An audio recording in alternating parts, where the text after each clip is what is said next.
বোরো ধান চাষ নিয়ে বিপাকে কৃষকেরা। বোরো ধান ওঠার পর ধানের দাম পাচ্ছেন না কৃষকেরা বলেই অভিযোগ। সারা ভারত সংযুক্ত কিষাণ সভার পক্ষ থেকে জানানো হয়েছে, সরকারের ন্যায্য মূল্যে ধান কেনা বন্ধ রেখেছে।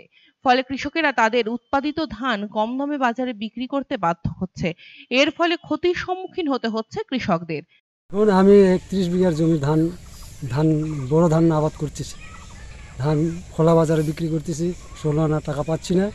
সরকার যদি ধান কেনে তাহলে সরকারি রেটে আমরা দাম পাবো, এবং লেবারের দাম বেশি হয়ে গেছে, তারপরে সারের দাম বেশি হয়ে গেছে, এতে আমাদের পোষাচ্ছে না। মান্ডিতে সরকার যদি নেয় তাহলে আমরা দিব। সরকারকে অনুরোধ করতে বলতেছি মান্ডিতে আমাদের ধান কিনে নেক, আমরা কৃষকরা দুটো পয়সা পাবো। সারা ভারত সংযুক্ত কিষাণ সভার সম্পাদক শাহজাহান সর্দার জানান, অবিলম্বে কিষাণ মন্ডির মাধ্যমে সরকারকে কৃষকদের কাছ থেকে ন্যায্য মূল্যে ধান কিনতে হবে। এ বিষয়ে বালুরঘাট বিডিওকে ইতিমধ্যেই সংগঠনের পক্ষ থেকে ডেপুটেশন দিয়েছেন বলে জানান তিনি। ধানটা আমাদের জেলায় উঠেছে ব্যাপকভাবে, কিন্তু বাজার নেই।